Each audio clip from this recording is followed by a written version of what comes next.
ये डरावना वीडियो नेपाल का है। ये इमारत 5 मंजिला है और पानी उससे भी ऊंचा, और जो लोग यहां खड़े थे उन्हें 10 सेकंड का भी मौका नहीं मिला।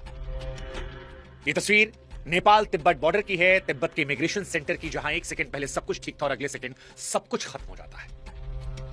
ये तबाही जो आज नेपाल ने झेली, इसे पूरी दुनिया ने आज देखा, और जब देखा तो दुनिया की रूह कांप गई, क्योंकि तिब्बत से निकला सैलाब नेपाल को रौंदता हुआ गुजरा है।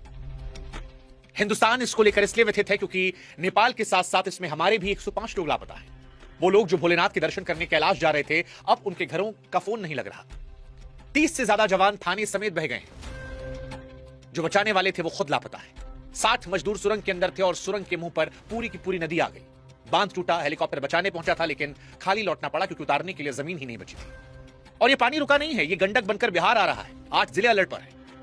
लेकिन अगर आपको लगता है कि सबसे ज्यादा खौफ इन तस्वीरों का है तो आप गलत हैं, क्योंकि सबसे ज्यादा खौफ लापरवाही का है। 13 महीने पहले इसी नदी में यही तबाही आई थी, जांच हुई थी, रिपोर्ट बनी थी। उस रिपोर्ट में लिखा था कि यह दोबारा होगा, लेकिन शायद सब कुछ रिपोर्ट में ही फाइल हो गया। और उसके बाद कुदरत ने वो दिखाया जिसका अंदेशा उसने पहले दिया था। इसलिए कुदरत का सरप्राइज नहीं है। नेपाल जो झेल रहा है वो डिक्लेयर की गई मौत है, बस तारीख आनी बाकी थी। और इसीलिए आज सवाल नेपाल की इस त्रासदी को लेकर है कि जब सब कुछ पता था तो सैकड़ों जिंदगियां उस रास्ते पर किसने छोड़ी।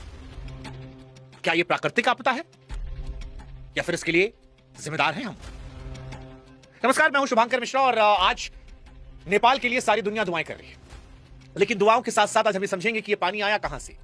13 महीने पहले जब वार्निंग दी गई थी तो फिर उससे सबक क्यों नहीं लिया गया? 26 अगस्त बुधवार सुबह करीब 8:30 बजे तिब्बत की तरफ से लेंदे नदी में कुछ होता है, गड़गड़ाहट। चश्मदीद बताते हैं कि ऐसी आवाज आई जैसे ज्वालामुखी फटा, और ये नदी नीचे आकर कहलाती है भोटे कोशी। वहां से चली तो सीधे उस दरवाजे पर पहुंची जहां से नेपाल चीन का सारा व्यापार गुजरता है। फिर वहीं पर बॉर्डर पर वो दरवाजा जहां से भोलेनाथ के यात्री तिब्बत में घुसते हैं, कैलाश जाते हैं। यानी उस सुबह मौत ने वो दरवाजा चुना जहां सबसे ज्यादा लोग खड़े थे, ट्रक वाले, मजदूर, पुलिस वाले और यात्री। इसके बाद 9 बजे रसू वागड़ी पहुंचता है ये सैलाब, और यहीं पर वो सीसीटीवी वाला सीन आता है। कस्टम, ट्रक, इमिग्रेशन सब बह जाता है। 9:15 बजे जिले के सबसे बड़े अफसर तक खबर पहुंचती है। तब तक पानी टिमुरे बाजार को निगल चुका है। और यहां पर एक बात नोट करने वाली, पूरी कहानी इसी पर है। उस दिन रसुआ में बारिश नहीं हो रही थी। खुद जिला अफसर ने कहा, यानी ये बादल पटने वाली बाढ़ नहीं थी, ये पानी कहीं और से आया था। पानी दौड़ता है, रास्ते में जो आता है, गांव बाजार सबको निगलता चला गया, बस्तियों को। जितनी तेजी से आया उतनी तेजी से गुजर गया, और पीछे कीचड़, मलबा, सन्नाटा सब छोड़कर चला गया। इस तबाही का अगर आप हिसाब लगाएंगे तो आप जानते हैं नेपाल में इस पानी ने क्या क्या निकला। सबसे पहले रक्षकों को निकला। बॉर्डर से लेकर नीचे घाटी तक 3 के 3 पुलिस पोस्ट बह गए। 32 जवान लापता हैं, यानी जिनकी ड्यूटी थी बचाना, उन्हें ढूंढा जा रहा है। दूसरा, सुरंग के 60 लोग। लंगटांग हाइड्रो प्रोजेक्ट पहाड़ के पेट में अंधेरे में काम चल रहा था, बाहर क्या हो रहा था कोई अंदाजा नहीं। सुरंग के मुंह पर पूरी नदी आई, अंदर से कोई खबर नहीं, सब बर्बाद। तीसरा, हेलीपैड बह गया, हेलीकॉप्टर को लौटना पड़ा, सड़कें कटी हैं। फौज के जवान चट्टानों के सहारे बच्चों को निकाल रहे हैं। बांध, उनको नुकसान पहुंचा। 216 मेगावाट के अपर त्रिशूली प्रोजेक्ट का बांध टूटा तो पहाड़ जितने सैलाब में बांध का रुका पानी भी जुड़ गया, त्रिशूली बाजार में घुसा और सब बाहर गया। 13 पावर प्रोजेक्ट सब ठप में, और इंसान 22 मौत की पुष्टि हुई है। लेकिन यह आंकड़ा छोटा है क्योंकि लगभग 400 से संपर्क टूटा है। 291 विदेशी हैं, 105 भारतीय हैं, 37 एनआरआई हैं। सबसे ज्यादा तो कैलाश रूट पर है। अब एक ऐसी विडंबना है कि शिव के दर पर जाने वाले शिव की झीलों के रास्ते फंसे हैं। हालांकि सभी लापता का मतलब मौत नहीं है। टावर बहे हैं, रास्ते कटे हैं, लोग सुरक्षित मिल भी रहे हैं, आंकड़े हर घंटे बदल रहे हैं, लेकिन डर है। सीमा पार और बुरा हाल है। तिब्बत की वो पोर्ट जहां से कैलाश यात्री एंट्री करते हैं, वहां दर्जनों लोग बहे। हालत ऐसी है कि खुद चाइना के शी जिनपिंग को सर्च का आदेश देना पड़ा। इधर नेपाल के पीएम बालेन शाह ने नदी किनारे लोगों से सतर्क रहने की अपील की है। भारत भी मदद की बात कर रहा है। कहा जा रहा है 88 को जिंदा बचाया गया है, 12 हेलीकॉप्टर लगे हैं। लेकिन कहानी खत्म नहीं हुई है। ऊपर पहाड़ों में पानी अभी भी रुका है। प्रशासन ने साफ कहा है कि एक और दीवार कभी भी टूट सकती है। लेकिन अब सवाल यह है कि जब बारिश नहीं हुई तो नेपाल में पहाड़ जितना पानी आया कहां से? और जवाब बड़ा आसान है। हिमालय के ऊपर ग्लेशियर है, बर्फ के पहाड़, धरती गर्म हो रही है, ये पिघल रहे हैं, और पिघला पानी कई बार ग्लेशियर के ऊपर ही झील बना लेता है। और इसी झील की दीवार क्या है? चट्टान नहीं, बर्फ का मलबा। एक दिन टूटा है और पूरी झील एक झटके में नीचे। विज्ञान इसे ग्लोफ कहता है, देसी भाषा में पहाड़ पर टंगा पानी का बम। काठमांडू यूनिवर्सिटी के वैज्ञानिक कह रहे हैं कि बर्फ का पहाड़ नदी में गिरा, नदी ब्लॉक हुई, पीछे पानी जमा हुआ और वो दीवार फटी। उसी सुबह तिब्बत में 4.4 तीव्रता का भूकंप आया था। अब कोई कह रहा भूकंप ने गिरा है, कोई कह रहा झील फटी, सब अलग अलग चला रहे हैं। लेकिन सच ये है कि ये बम इस घाटी में पहले ही फट चुका था। हमें पता था कि यहां ऐसा हो सकता है, तैयारियां नहीं थी। 8 जुलाई 2025 को यही नदी, यही तिब्बत में सैलाब लेकर आई थी। 9 मौत हुई थी, 19 लापता थे।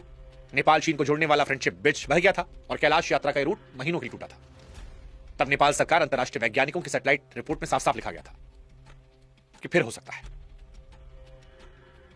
और इसीलिए आज कुछ सवाल हमारे नेपाल सरकार से कि एक सायरन की कीमत कितनी होती है। जुलाई 2025 के बाद यह हिसाब किसी ने क्यों नहीं लगाया। तिब्बत के टिमरे तक पानी को पहुंचने वक्त लगता है, 10 मिनट की वार्निंग सैकड़ों जाने बचा लेती, पर 10 मिनट किसने खाए।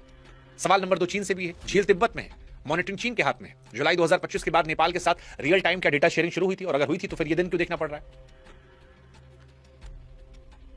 ये सारे सवाल हैं। और मान लेते हैं कि हर झील मॉनिटर नहीं कर सकते, कम से कम घाटी में सायरन तो लग सकते थे, उस घाटी में जहां 13 महीने पहले तबाही आई थी। कई तस्वीरें ऐसी हैं जो डराने वाली हैं, जैसे जेसीबी ड्राइवर वाली रही। नहीं पता था, जैसे हमको नहीं पता, सब काम कर रहे थे। और सच यही कि जलजला पूछ कर नहीं आता, कोई अलर्ट नहीं, कोई सावधानी नहीं, कोई मैसेज नहीं, एक आवाज, सब खत्म।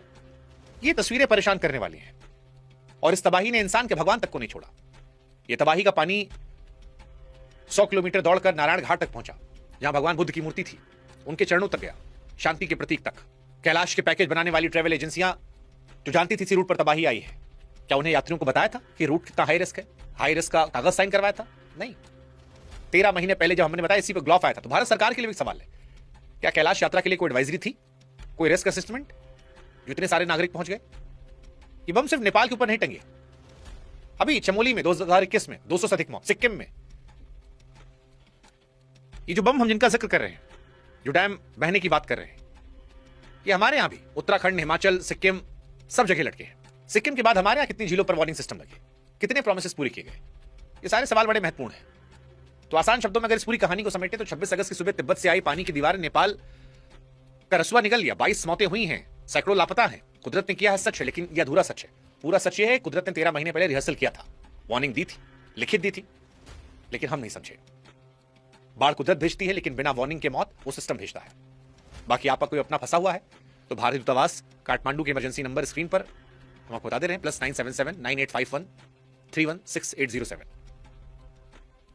और भी कुछ नंबर है 9851 289 445।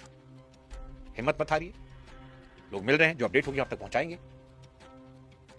लेकिन इन घटना को आप प्राकृतिक घटना मानते हैं या इंसान की लापरवाही का नतीजा, या दोनों? जवाब आप कमेंट सेक्शन में जरूर लिखिएगा।